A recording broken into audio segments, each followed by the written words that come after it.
உங்களுடைய சமுதாயத்தில் ஒரு குடும்பத்தில் மற்றவர்களை குறித்து உங்களுக்கு பொறாமை இல்லை, மற்றவர்களை குறித்து எரிச்சல் இல்லை உங்களுக்கு.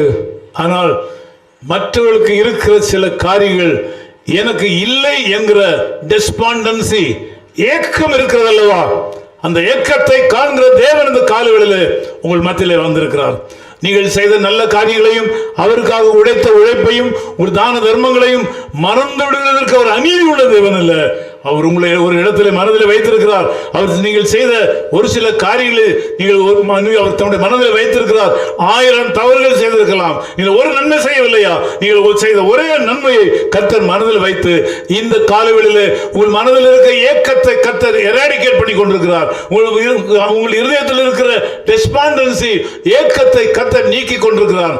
மற்ற சகோதர சகோதரிகளுக்கு இருக்கிற பல நன்மைகள், குடும்பத்தாருக்கு இருக்கிற பல நன்மைகள் இல்லாதனால நான் பல கேள்விகளுக்கு உட்படுத்தப்படுகிறேன் என்று மற்றவருடைய கேள்விகளுக்கு பயந்து வாழ்ந்து கொண்டிருக்கிற என் அன்பு தேவ பிள்ளையே, இன்னைக்கு கர்த்தர் உங்கள் வாழ்க்கையில் எதையோ ஒன்று செய்ய போறார். நீங்கள் அவரை சார்ந்து கொள்ளுங்கள். நான் அவரை நம்பி இருக்கிறேன். ஆண்டவரே, உம்மை நான் நம்பி இருக்கிறேன். நான் தலை நிமிர்ந்து நடக்க பண்ணுவீராக.